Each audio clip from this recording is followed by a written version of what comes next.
Kita berada di bumi perkemahan Munjuluhur, Purbalingga, Jawa Tengah. Nah, di sini nih teman-teman, konon katanya tahun 2008 pernah ada yang camping di sini terus kesurupan terus jadi kayak Nyai Ronggeng kayak begitu. Sumber mata air itu pasti ada penghuninya. Itu ada ular kepala manusia ya ada.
Bismillahirrahmanirrahim. Assalamualaikum warahmatullahi wabarakatuh. Alhamdulillah wassalatu wassalamu ala rasulillahi wa ba'du. Sobat MFY yang dirahmati Allah Ta'ala, pada kesempatan hari ini di segmen Menyingkap Tabir Misteri kita berada di bumi perkemahan Munjuluhur, Purbalingga, Jawa Tengah, yang mana di tempat ini ada beberapa konten-konten dan acara di beberapa televisi swasta yang mengatakan tempat ini begitu angker dan sering membuat orang-orang yang melakukan kemah itu jadi kesurupan. Nanti insya Allah kita akan kaji dari sisi pandangan syariat Islam, dari Al-Quran dan juga As-Sunnah, apakah memang betul setiap orang itu dengan mudahnya dirasuki oleh jin atau bagaimana. Insya Allah nanti kita sekalian jalan-jalan ke dalam. Nah, kita sengaja ya tidak mengambil gambar malam-malam, karena pasti akan terbatas dengan pencahayaan, karena kita masih alatnya terbatas ya, serba terbatas. Maka kita lakukan explore ini di siang hari ya. Mari kita langsung masuk ke dalam ya.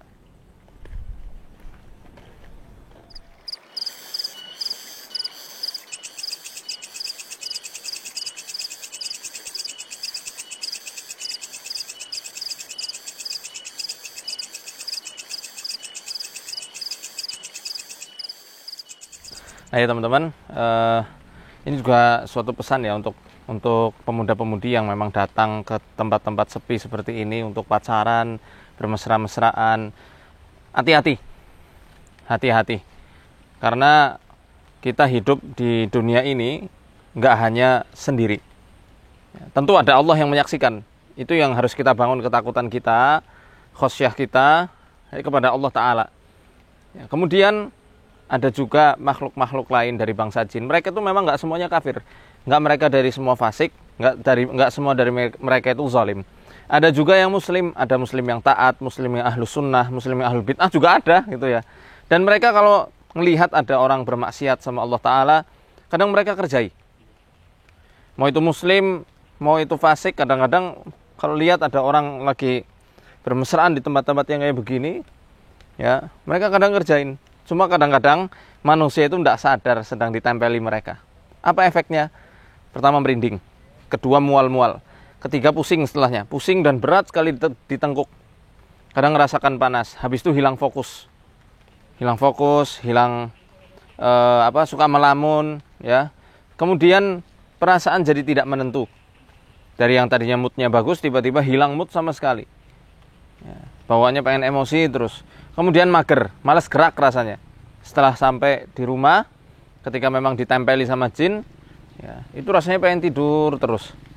Nggak bergairah untuk bekerja, nggak bersemangat untuk belajar. Itulah efek-efek, sedikit efek-efek yang bisa kami sampaikan kalau orang-orang ditempeli oleh bangsa jin. Ya, sekarang saya mau sama teman-teman, kita mau lihat situs batu yang pernah masuk di reality show yang ada di televisi. Ayo. Nah, ini kita sudah ada di lokasi, teman-teman. Lokasi perkemahan. Karena selama pandemi ini jarang dipakai untuk kegiatan kemah. Maka ini agak panjang-panjang rumputnya. Ternyata di sini. Ya, batu ya, batu yang pernah masuk ke salah satu reality show horor. Nah, itu yang ada daunnya. Kita langsung ke sana ya. Nanti kita mau melihat-lihat area sekitarnya.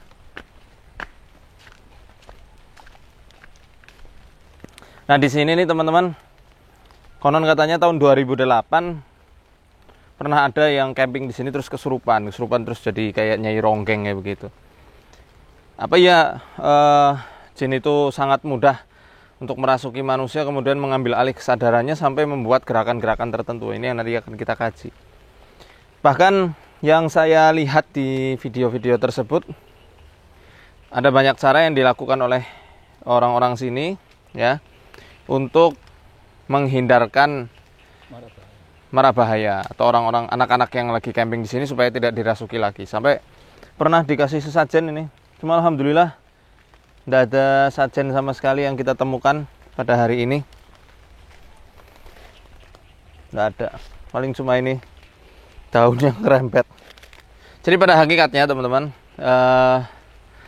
jin itu tidak mudah untuk ngerasuki manusia, kecuali memang manusia-manusia yang pernah terbuka, baik dibuka sendiri atau memang ada jin dari leluhur-leluhurnya yang turun-temurun mengikuti keluarganya. Kalau misalnya dia sudah ada jin nasab, ya, kalau istilah kita kan jin nasab, baik karena orang tuanya pernah belajar ilmu kanuragan atau pernah pakai pasang susuk atau masih menyimpan pusaka-pusaka yang dirituali dengan ritual-ritual yang penuh kesyirikan misalnya, ya itu sangat mudah memang untuk menangkap energi-energi negatif atau jin yang memang ada di tempat tersebut. Bahkan mungkin yang reaksi itu sebenarnya adalah jin yang sudah lama tinggal di orang tersebut. Untuk apa gunanya? Untuk menimbulkan berbagai macam tahayul serta khurafat-khurafat baru yang ada di suatu tempat. Nah, ini tidak dipungkiri ya, memang jin itu bisa merasuki manusia, bisa juga mengendalikan tubuhnya, bisa juga meracau melalui lisannya. Tetapi ingat, mereka tidak mudah untuk merasuki manusia begitu saja. Paling kalau orang yang ditempelin, dia langsung meriang. Ya, biasanya dia meriang atau nggak enak badan atau merinding seperti orang masuk angin gitu ya. Tapi untuk sampai dikendalikan 100% itu tidak semudah itu dan tidak sesingkat itu ya waktunya. Kemudian menurut guru kami Syekh Wahid Abdul Salam Bali dan demikian juga para masyayikh lain yang takhusus dalam bidang ruqyah syariah, setidaknya ada 5 hal yang menjadikan setan itu akhirnya mudah masuk ke dalam tubuh manusia.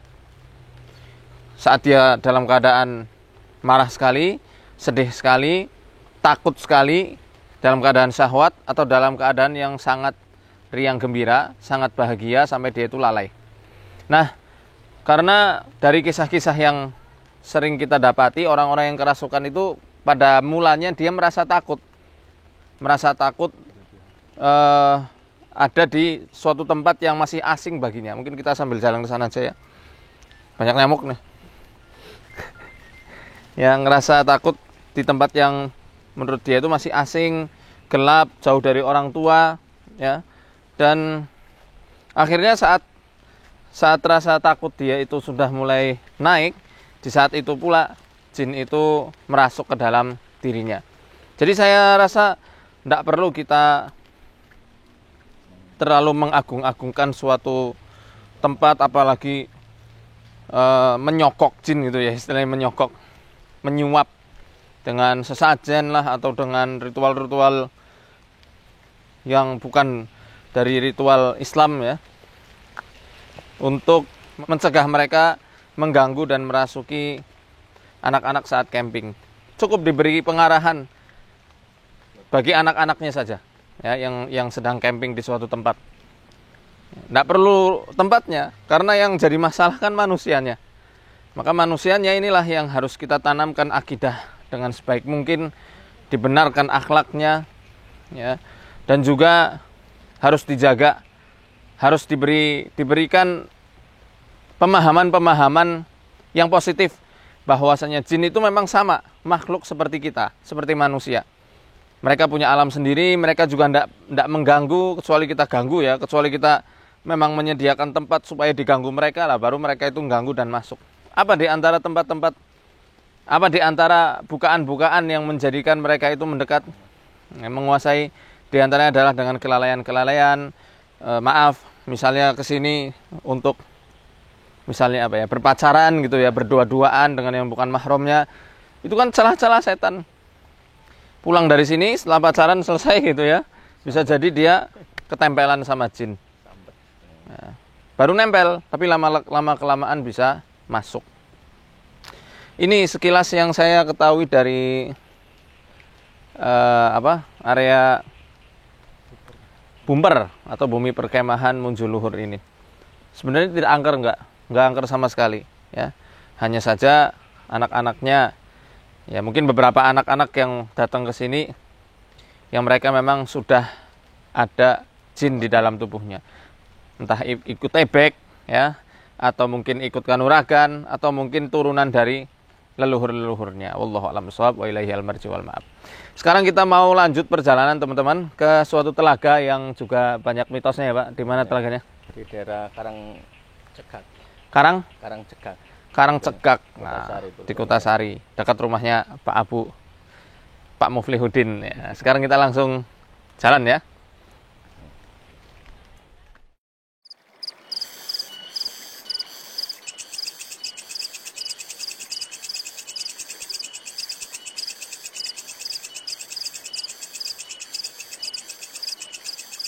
Sobat MFW yang dirahmati Allah Ta'ala, setelah kita dari bumi perkemahan Munjuluhur, kita sekarang sedang ada di Telaga Tirta Marta, Kutasari, Purbalingga, Jawa Tengah. Masih daerah Nyong, ngapak-ngapak. Nah, sekarang saya bersama Bapak Juru Kunci di Telaga Tirta Marta. Beliau adalah Bapak Soekarjo. Kita sapa dulu ya. Assalamualaikum Pak. Waalaikumsalam. Sehat nggih? Iya, alhamdulillah sehat. Nah, kita mau wawancara sama beliau nih tentang sejarah Telaga Tirta Marta. Ini airnya luar biasa, Masya Allah, jernih banget. Iya. Jernih banget. Jadi recommended lah untuk teman-teman kalau yang sedang main ke Purbalingga, mungkin bisa main ke Telaga Tirta Marta ini karena enak banget untuk mandi-mandi ya. Ini Pak, Telaga Tirta Marta awal mulanya sejak kapan sih Pak? Apa sudah lama sekali? Sejak yang dulu mbah saya itu kan udah ada untuk situ Tirta Marta itu kan udah alami. Oh, alami udah ya, Mas? Alami ya. Bukan buatan, yang alami. Ini airnya dari mana sih Pak? Apa memang ada mata air di bawah sini? Airnya yang dulu itu sejarah itu dari penempang bumi Karangcegak, bumi Candinata. Oh, Candinata. Sumbernya miturut zaman dulu itu ditutup sama dok aren. Jebol di Karangcegak, namanya Sirah, Karangcegaknya Sirah. Itu dia ditutup masalah sama dok aren. Lah akhirnya jebol di sini zaman ya sistemnya zaman dulu yang belum banyak manusia, caranya gitu. Jebolnya di sini sampai sekarang gitu. Nah, maka sumber mata air itu pasti ada penghuninya. Gitu. Iya. Kalau gubuk di sawah aja itu kan mencil pasti ada penghuninya. Kadal apa laba-laba apa sebanyak mungkin itu pasti ada penghuninya. Kalau ini gitu. penghuninya sini apa Pak? Ikan nama? Iya. Nama belut atau belenduk nama? Ya kalau miturut Oke. Begak itu tahun 64 itu dipegang sama Pak Kusdali, Pak Kusdani. orang PU begitu. Oke. Nah, terus sampai sekarang itu harus dikembangkan, sebagian dikembangkan ke irigasi, yang separuh itu untuk PDAM wilayah Purbalingga gitu. Di sebelah sana. PDAM Purbalingga. Iya. Berarti di sini nggak apa sumber airnya? Sumber airnya di sini. Itu ke seluruh Purbalingga itu? Iya, ke seluruh Masya Purbalingga Allah. dibantu sama Tuk Walik nih, itu kan Tuk Walik. ada itu kan bantuan gitu. Yang utamanya di sini. Nah ini Pak, selain dari sisi sejarah ya, Iya. dan keistimewaan telaga apa namanya nih, Tirta Marta yang jadi pusat perairan di Purbalingga, Iya. ada nggak sih kisah-kisah di balik itu lah, mistisnya Pak? Iya. Pernah ada? Ya pernah ada. Pripun niku? Ya pernah, sebabnya begini.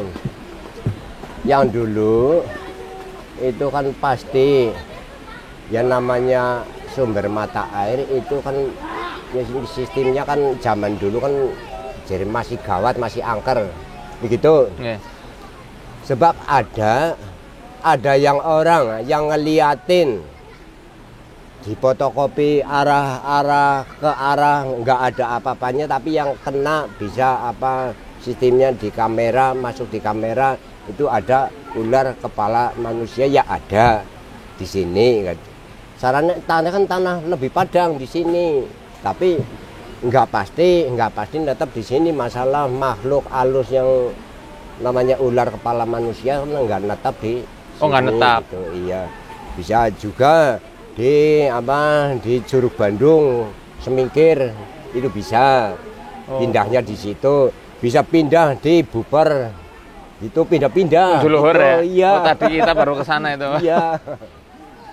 Tapi Oke. itu kan namanya makhluk halus itu kan enggak tempat satu tempat gitulah. Oke. Itu untuk pindah-pindah. Yang dulu itu masih angker di sini.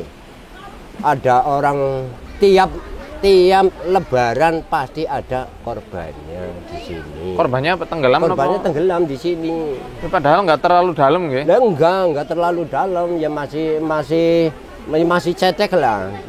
Sebab apa? Tahu-tahu kelihatan ya udah ninggal di dalam air gitu. Yang dulu. Korbannya biasanya anak kecil apa sudah dewasa? Anak kecil, orang tua ya bisa. Oh gitu. Iya.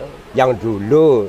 Mungkin Awet keram, 2002 sampai sekarang itu lah jarang gitu. Alhamdulillah. Ya, alhamdulillah ya bisa, sistemnya sebagian itu bisa disisiakan gitulah. Nggih. Yang lebih tahu Pak Ustadz lah. Boten. Lah kalau saya tahu nih nggak tanya-tanya Bapak.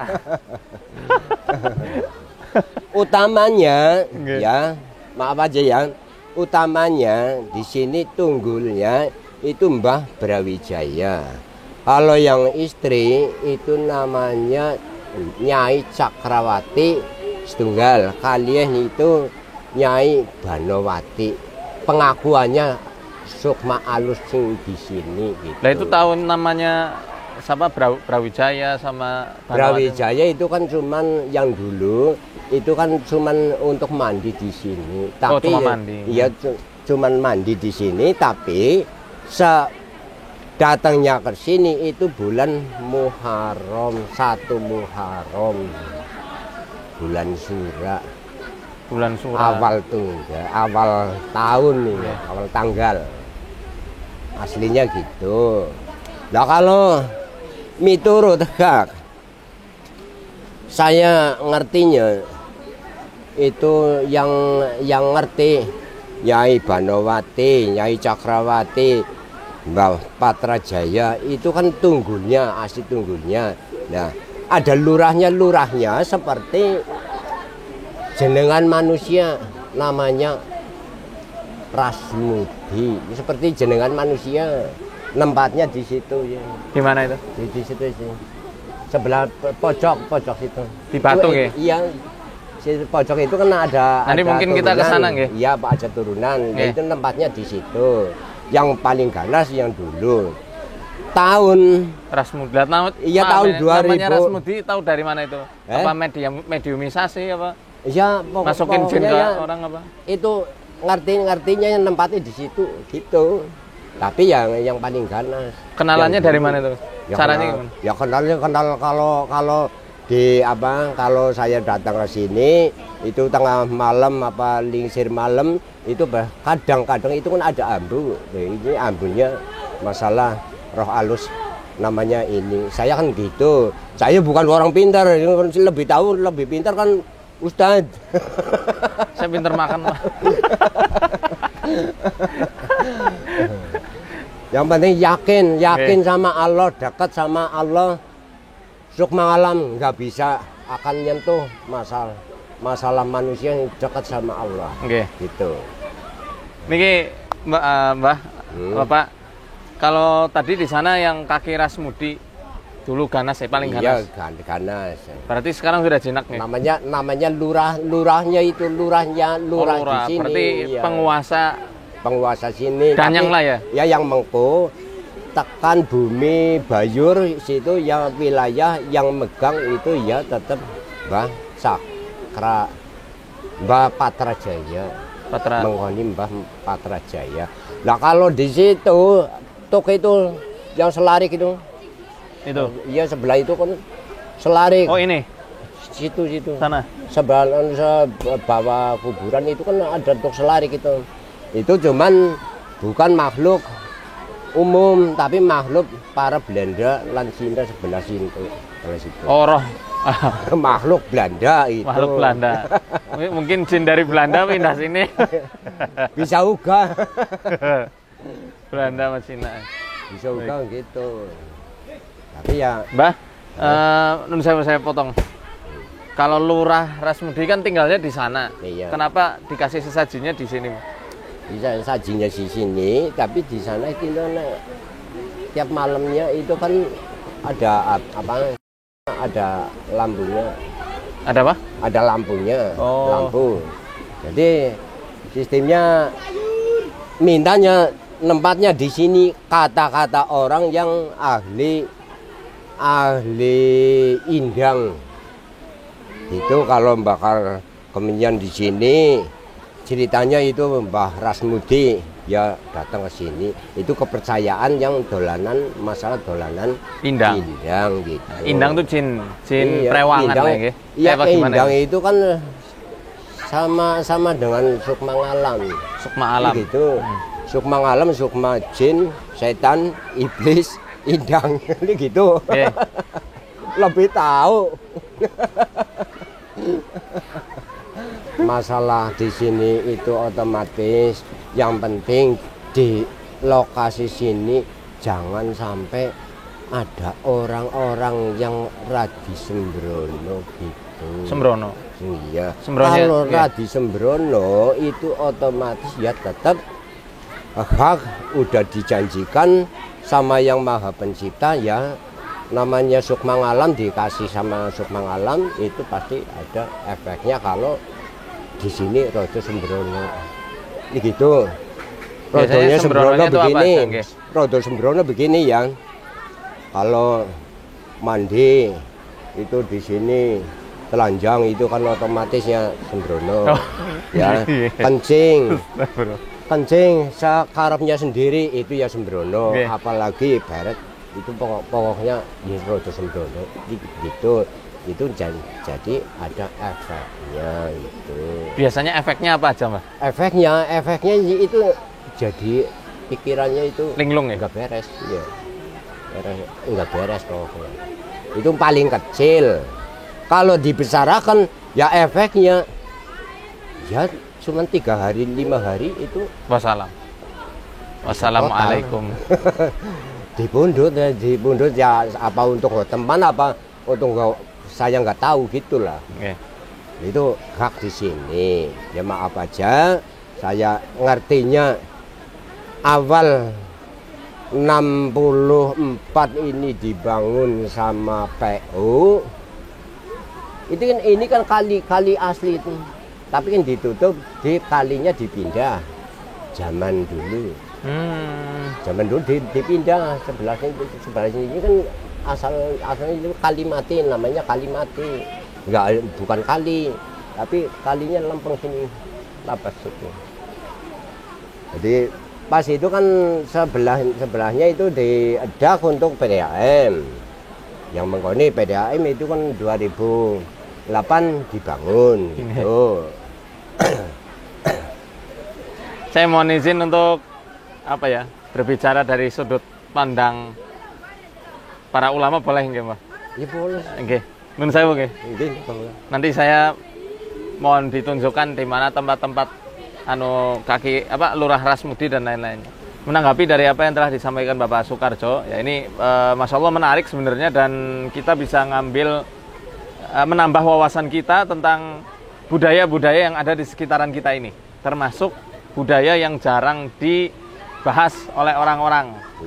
Ya, yakni kepercayaan saudara-saudara kita, ya, khususnya di tanah Jawa, tentang keberadaan sukma alam atau roh halus. Nah, ini jarang sebenarnya yang membahas perkara ini.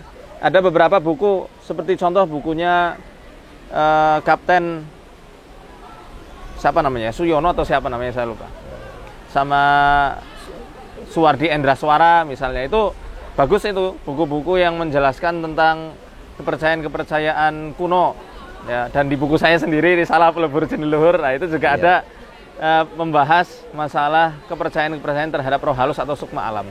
Sebenarnya tentang sukma alam, kalau kita lihat dari kitabnya Ibnu Khaldun, Muqaddimahnya Ibnu Khaldun, termasuk bagian dari arwahul ard. Ya, itu kalau dalam bahasa Arab, arwahul ardi, ya bisa dikatakan sukma alam atau roh-roh alam. Nah, bahasa lainnya ya bangsa jin. Secara umum dikatakannya jin, karena jin itu kan kalau dalam bahasa Arab diambil dari kata jannah, yang artinya adalah sesuatu yang tertutup. Seperti yang Allah firmankan dalam surat Al-An'am, falamma janna alaihil lailu ra'a kaukaba. Tatkala gelapnya malam telah menyelimutinya, malam disifati dengan sesuatu yang susah kita melihat sekeliling kita. Makanya dikatakan falamma janna alaihil lailu ra'a kaukaba. Ya, saat malam itu menyelimuti, membuat mata jadi gelap, pandangan gelap, maka Ibrahim melihat bintang-bintang yang ada di langit. Nah, gitu juga kata janin. Kenapa disebut janin? Sebenarnya sama dari kata jannah, karena janin belum bisa terlihat, masih tersembunyi di balik perut ibundanya. Ya, gitu juga makhluk jin. Kenapa dikatakan jin? Karena ditutup dari penglihatan manusia saat mereka dalam kondisi halusnya. Adapun ketika mereka telah bertasakul atau malih rupa, menjelma, itu memungkinkan bagi manusia itu melihat mereka. Tentang sukma alam, jin atau apapun itu pengistilahannya, ya kalau dalam rujukan Al-Quran dan As-Sunnah, makhluk yang diberikan taklif dan mereka bisa berpikir, ya, cuma ada dua, manusia dan jin. Wa ma khalaqtul jinna wal insa illa liya'budun. Dan tidaklah aku ciptakan jin dan manusia melainkan untuk menyembahku atau mengesakanku. Nah, jadi bisa saja mereka menempati dan meninggali tempat-tempat semacam ini, kayak batu-batu di celah-celahnya, atau di pohon-pohonan, atau mungkin di sungai, di perairan, seperti episode Kerumput Banyumas. Saya sudah menjelaskan kepada teman-teman sekalian bahwasanya jin itu senang sekali menempati perairan, ya, khususnya mata air, sungai, danau, apalagi lautan. Mereka sangat suka memang. Jadi betul apa yang tadi Bapak sampaikan, beliau ngendiko bahwasanya mata air itu pasti ada penunggunya, karena Allah sendiri berfirman dalam Al-Quran, awalam yarul ladina kafaru anna samawati wal arda kanata ratqan fafataqnahuma wa ja'alna minal ma'i kulla syai'in hayy afala yu'minun. Bukan, apakah orang-orang kafir itu tidak melihat bahwasanya bumi dan langit tadinya itu menyatu? Fafataknahuma, kemudian kita pisahkan bumi dan langit. Wa ja'alna minal ma'i kulla syai'in hayy, dan kami jadikan dari air itu segala makhluk hidup menjadi hidup. Segala makhluk itu jadi hidup. Ya. Apakah mereka tidak beriman? Nah, termasuk jin juga makhluk hidup. Mereka juga butuh air, butuh minum, butuh air untuk masak, ya. Butuh air untuk mandi, sama kayak manusia. Bukan gara-gara mereka diciptakan dari api kemudian tidak suka air, tidak. Mereka bahan dasarnya api, sama kayak kita, bahan dasarnya tanah. Tapi apakah sekarang kita masih jadi tanah? Kalau kena hujan badan kita jadi luntur, kan tidak mungkin gitu ya. Gitu juga dengan jin. Ya, mereka butuh air untuk minum dan kadang meninggali atau menempati suatu daerah yang memang dekat dengan mata air, danau atau yang semacamnya. Kemudian Rasul Shallallahu Alaihi Wasallam juga bersabda, al-jinnu thalathatu asnaf. Jin itu punya 3 jenis. Sinfun lahum ajnihatun yatiruna biha fil hawa, sinfun hayat wal kilab, wa sinfun yahilluna wa yad'anun. Ya, jenis pertama jin yang punya sayap, mereka terbang melayang-layang di udara. Jenis kedua jin yang bentuknya ular dan anjing, seperti ular dan anjing. Jenis yang ketiga, nah ini jenis jin yang menetap di suatu tempat, dan jin yang sukanya berpindah-pindah. Jadi memang ada jin yang sukanya tinggal misal di batu, ya di batu aja, dia nggak bisa kemana-mana. Sukanya di situ, memang sudah PW, mager ya, nggak mau kemana-mana. Ada yang memang suka pindah-pindah dari satu tempat ke tempat lain, tidak menetap ya di satu tempat. Nah, itu perkara sedikit tentang alam jin. Kemudian apakah mereka bisa mencelakai manusia seperti yang tadi Bapak sampaikan, bahwa tatkala manusia itu sembrono, ya, maka mereka bisa ngerjain manusia. Ya memang betul seperti itu, bisa ngerjain. Cuma mereka ngerjain manusia karena salah manusianya sendiri yang tidak menjaga adab serta etika-etikanya. Lah ini kan tempat terbuka nggih Bang. Iya. Tempat terbuka kok malah telanjang misalnya gitu. Telanjang mandinya, ini kan tidak boleh.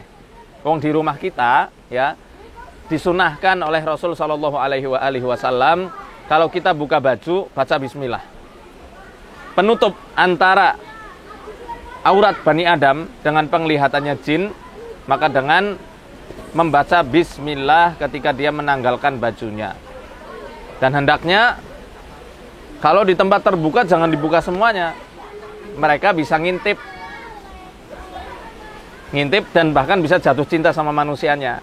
Dalam kitab An-Nubuwat kan dijelaskan oleh Syekhul Islam Ibnu Taimiyah, wa qad yuhibbul jinnu al-insa kama yuhibbul insu al-insa, ya, kama yuhibbul insiyu al-insiyya, wal rajulul mar'ata wal mar'atur rajula.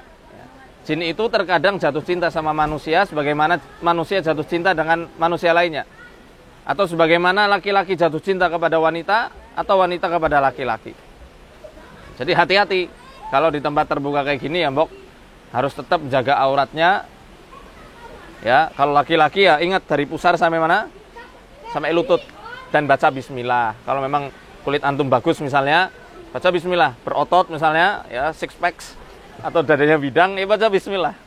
Karena yang kagum tidak hanya dari manusia, jin juga kagum. Mereka bisa iri. Oh, manusia punya otot bagus. Ketika mereka hasad, bisa timbul yang namanya nazroh. Nazroh itu ainnya bangsa jin. Tandanya muncul saf'ah di wajah.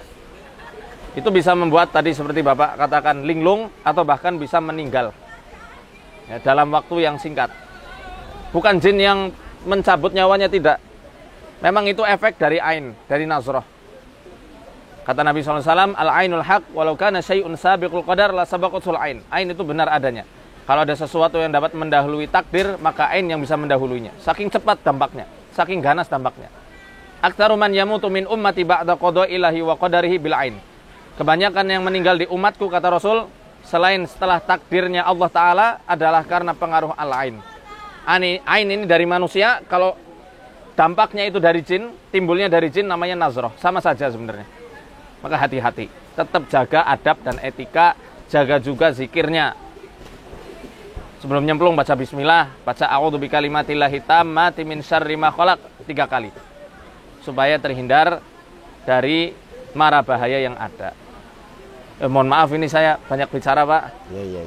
Saya mau lihat tempatnya lurah. Siapa tadi?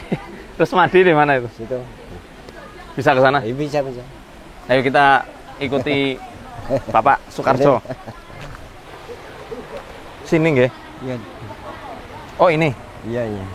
Oh ini Batu Legokan ini. Di sini. Nah kalau yang dulu Mbah Brawijaya itu mandinya di sana di depan Tuk itu. Oh itu sana. Iya. Kalau dulu Prabu Brawijaya konon pernah datang juga ke Purbalingga. Iya. Kemudian beliau mandi di telaga ini. Iya. Itu katanya di situ tempatnya. Di sana itu. Di mana? Ya, di depan Tuk lah. Depan Tuk itu Tuk. Iya. Tuk itu apa ya bahasa Nah, Indonesia? itu kan Tuk itu kan keluarnya air. Iya. Keluarnya air Iya. kan 4,5 kubik, Oke. 1 detik. Yang dulu ya sampai sekarang masih 4,5 kubik. Ya, jadi tinggalnya mereka tuh tinggalnya Lurah Sapa Rusmadi itu ada di sini kan. Iya. Di Batu inilah. Kalau pengalaman Mbah apa Bapak ya enaknya ya. Ya Kang Mawon kayak saged. Bapak aja lah. Ini saya bingung nih kadang manggil Pak, kadang manggil Mbah. Kalau pengalaman Bapak waktu kalau lingsir wengi itu jam berapa? Jam 2. Jam 2 ya? Jam 2, jam Kan 2. kesini bau wangi nggih? Iya. Baunya Pasti di mana? Ada ambunya itu, ada baunya yang sistemnya di manusia itu kan ya sedap nggak sedap gitulah. Seperti Sampai bau apa baunya, itu? Iya, pokoknya baunya ya secara ada harumnya, ada arusnya gitu lah. Ada harumnya ada? Iya, ada arusnya seperti amis itu. Oh, tapi ya wangi keamis-amisan itu. Jadi Iya. ada bau wangi sama amis Tapi tercampur. kalau tiap malam Rabu Legi, kalau di sini itu untuk mandi sistemnya dari Guru Bandung mandi di sini, datang sini. Kalau ada Rebo Manis bulan Muharram. Bulan Muharram. Bulan Muharram. Sering Nah, banyak yang di kesini. Batu Raden dia mandi di sini. Pancuran 7. Oh, Pancuran 7. Mandinya di sini gitu. Tapi jangan sampai saya beling sama orang-orang yang biasa mandi ziarah di sini. Nek malam Rebo Manis jangan sampai mandi di sini, saya gitu. Kenapa itu? Ada efeknya gitu. Oh, Rabu Manis. Rebo Ya. Manis bulan Muharram gitu. Oh, oke. Lainnya itu nggak apa-apa. Iya. Jadi kepercayaan orang sini ketika Rabu Manis bulan Muharram hari yang enggak boleh mandi ya, Pak ya? Iya, nggak boleh mandi. Kalau siang sih nggak apa-apa. Kalau siang, kalau malam Rebo Manis. Oh, malamnya. Iya, malamnya itu semalam itu panjang nggak mandi di sini gitu. Ya mandinya di tempat lokasi lainnya bisa itu. Jadi sistemnya siang-siang ya mandi nggak apa-apa gitu. Tapi kan kalau malam Rebo Manis jam 8 itu banyunya udah bau amis. Oh, bau amis? Iya, tapi nombak sendiri. Oh gitu ya. Nanti kapan-kapan Itu kan alami. bulan Suro nggih. Iya. Kapan-kapan bulan Suro kita kesini lagi insya Allah. Semoga dapat. Mudah-mudahan Pak Ustadz bulan Suro datang berikut. Amin insya Allah. Panjang umur semua nggih Pak. Lagi. Sehat-sehat semua. Kita ke sana lagi teman-teman ya. Ya, makasih. Ya, Bapak. Kembali lagi kita ke tempat ini nggih. Iya. Saya mau nanya, boleh diambil? Iya. Ini kan kalau saya temukan di beberapa tempat nggih. Iya. Di tempat-tempat yang ada di tanah Jawa. Kenapa kok kalau sesaji selalu ada ini kembang melati ya? Iya. Melati, mawar, sama kantil. Lah ini Kantil, apa ada kenanga. filosofinya? Iya. Nah itu saya kan yang dulu ya aslinya di sini itu cuman kembangnya begini aja, kembang lain aslinya. Ini apa sih ya? Iya, 2 Kantil. kantil 2. Kalau adat di sini yang zaman dulu itu kan sirih, bako gede ya, Bako. rajangan itu. Oke. Nah, jambe jebuk, kentiwul angkrik. Cuman gitu aja. Kentiwul? Tadi kentiwul. Apa itu saya baru dengar. Ampas kentiwul. Oh, oke, oke, oke. Ampasnya angkrik itu udah diparut, itu ampasnya. Itu yang namanya Mbah Patra Jaya itu cuman katanya itu yang dulu mintanya gitu ceritanya. Tapi ada itu kepercayaan ada kembang begitu warna-warna, itu kepercayaan yang seneng ngambil Indang. masalah indang. Oh, indang. Indang tahu Masalah nggak? indang itu kan seneng dolanan ebek. Iya. Ini gitu. Indang tuh jin prewangan lah. Lah iya. Bisa Lah kita indang itu cuman kalau diundang lantaran sekar itu pasti datang. Ini gitu caranya yang ahli dalang ebek itu loh. Saya bukan dalang ebek. Ini boleh kita bungkus nggak, Pak? Enggak apa-apa. Bawa pulang ya? Enggak apa-apa. Pak bungkus, Pak. Enggak apa-apa. Enggak apa-apa. Nah, ini kalau sirih untuk apa, Pak? Kalau sirih itu namanya sirih. Sirih niku sir sama roh. Oh, sir sama roh, berarti sir kan rahasia nggih. Sir rahasia. Disingkat aja itu sir sama roh. Sirih. Oh, gitu ya. Oh, alah, masalah. Tapi yang biasa itu ngambil masalah indang. Kalau saya percayanya begini, terus terang aja Pak Ustad, walau anak Qur'anan suwirat iki jibaya tingkat iki adul lima iki mau tabalillahi amrun jaminan. Ornana loro telu yang kula syukuri mung Allah. Nggih. Quran nggih. Itu terus Quran. terang aja. Saya bukan kiai, bukan orang pinter, tapi saya orang bodoh, tapi saya ugeman itu ayat 3. Nggih. Masya Allah. Ya, perkara kayak gini kan saya mesti ngerti juga nih. Oh, sirih sirur roh. Rahasianya roh. Rahasianya roh. Jadi ini mungkin untuk apa namanya memanggil nggih, Bang ya. Iya. Sebenarnya ini kalau untuk di ilmu kesehatan sendiri bagus sekali untuk antiseptik. Nah, itu untuk kesehatan, untuk apa menghilangkan bau badan itu kan tumrap manusia itu kan jadi. Gini. Ya pokoknya lebih bagus gitu. Saya jadi ingat ini komik Shaman King nih. Jadi sama tuh Shikigami, ahli Shikigami itu kakeknya Yoha Sakura itu kalau misal manggil roh pakainya daun-daun kayak begini. Mungkin kalau di Jepang udah ada sirih ya berarti pakai daun-daun yang lain gitu seperti itu. Anda itu otak-atik katuk aja. Yang dulu saya ini ada kebanyakan begini, kebanyakan membakar juncek itu kan tumrap saya itu kan enggak cocok. Semenjak tahun 2007 saya pokoknya enggak cocok. Oh, enggak cocok kayak begini. Iya, sebabnya itu kan bukan sistemnya bukan hak manusia yang sing mengkoni agama Islam. Gitu, juncek itu kan yang mengkoni kan Gusti Allah. Lain percayaan. Oh, nggih. Oh, ini kayak ginian nggih. Ya iya, juncek itu namanya juncek. Namanya apa di sini? Juncek. Oh, juncek. Dupa apa namanya? Iyalah itu lah, contoh kan Dupa. wong wilahe Ngawi geno mangastuti adi geno santi-santi lah itu kan ngambilnya usuk mangalam. Nggih. Jadi Mbah, Bapak sendiri selaku juru kunci sini nggak cocok kayak beginian ini. Ya kita cabut sekalian ya, Pak. Oh iya bisa. Cabut aja.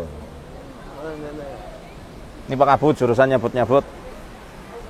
Itu sebabnya saya itu kan enggak rela kalau ada orang bakar ini juncek, otomatis baunya itu kan munggah Kemana-mana nggih. ke warga gitu kan enggak cocok gitu. Bikin horor. Iya, warga sini enggak cocok gitu.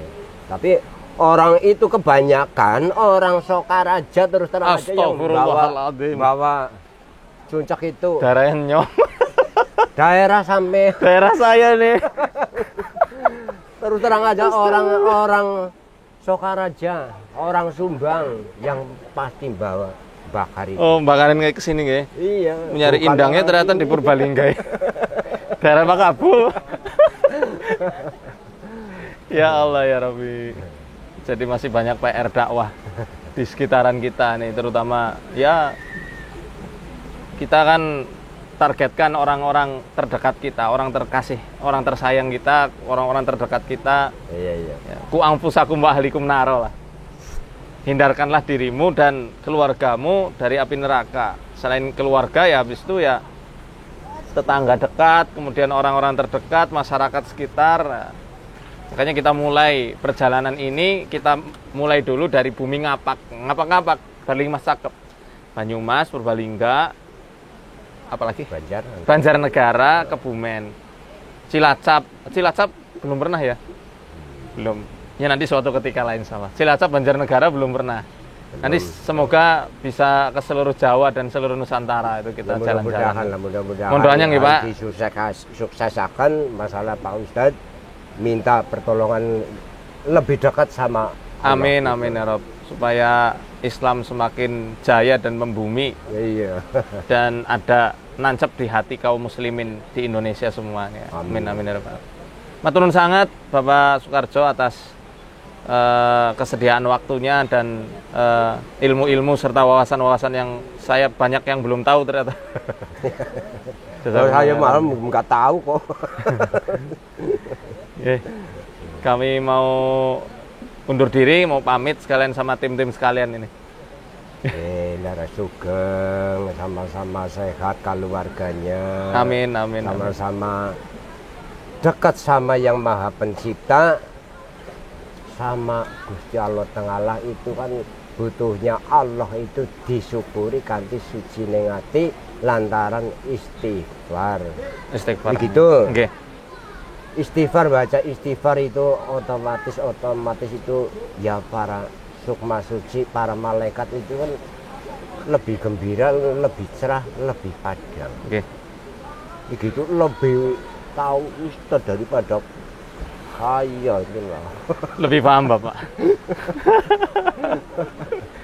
Oke, matur nuwun sangat. Kita pamitan ya Bapak-bapak. Ya. Demikianlah MTM ya, segmen MTM kita pada kali ini masih di Bumi Purbalingga. Sekarang kita mau lanjut perjalanan ke tempat-tempat yang lainnya. Mohon doanya dan mohon maaf kalau ada salah ucap dan salah kata. Ya, arsadani Allah yakum. Assalamualaikum warahmatullahi wabarakatuh. Waalaikumsalam warahmatullahi wabarakatuh.